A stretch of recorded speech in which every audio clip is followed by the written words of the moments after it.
القاهرة يعني الزحمة، يعني الأكل، يعني الرز والملوخية والريش والكبدة والسجق وكل حاجة. والحلو في الموضوع النهاردة برد جدا، وعشان البرد ده يروح لازم تضرب فطار جامد. وعشان تضرب فطار جامد في القاهرة يبقى إيه؟ فول وطعمية عند حمادة. يلا.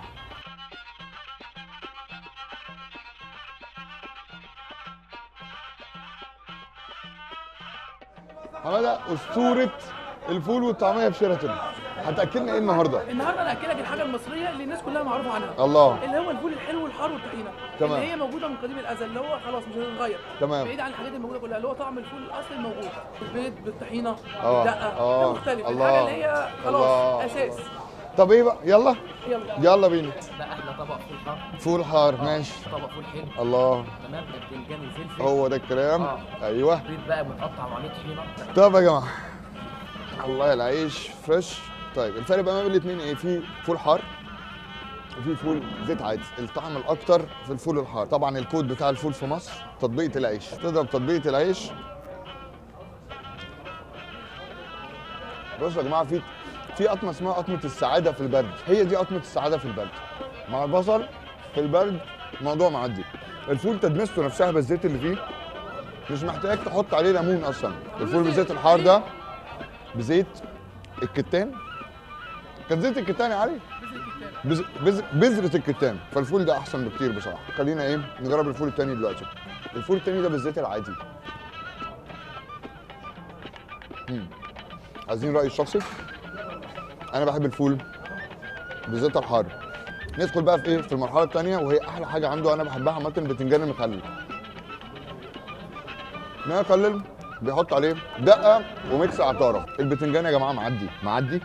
والبصل انا مش عارف بيعملوا فيه ايه. هو المفروض البصل بتاع ربنا في كل حته هو. البصل بتاعهم بيحطوا عليه دقه، طعمه غريب. مع الفول ده الموضوع معدي. الله عليك.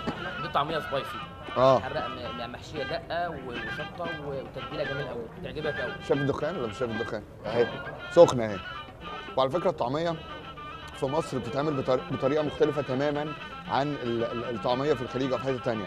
في مصر هنا بيور بينز، فول بس. العجينه نفسها بتتعمل مع الخضره اللي بتتحط فيها. دي سخنه. الاكسبيرينس بتاعت حماده شيراتون يا جماعه.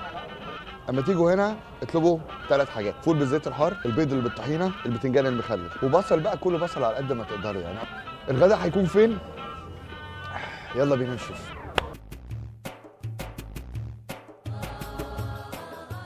ما ينفعش تكون في القاهره الا لما تيجي الكوربه. حي الكوربه ده موجود في مصر الجديده فوق ال 100 سنه. جوه الكوربه في مطعم اسمه ابو حيدر. المطعم ده من سنه 68، يعني تقريبا 50 سنه بيعمل نفس الشاورما، نفس الخلطه. الاجيال بتوع العيله هم اللي ماسكين كل حاجه، مفيش اي حاجه بتتغير. الشاورما اللي هنا مختلفه عن كل الشاورما اللي انتوا هتاكلوها في حياتكم عشان طريقتهم مختلفه. مش زي الشاورما السوري، مش زي الشاورما الشامي.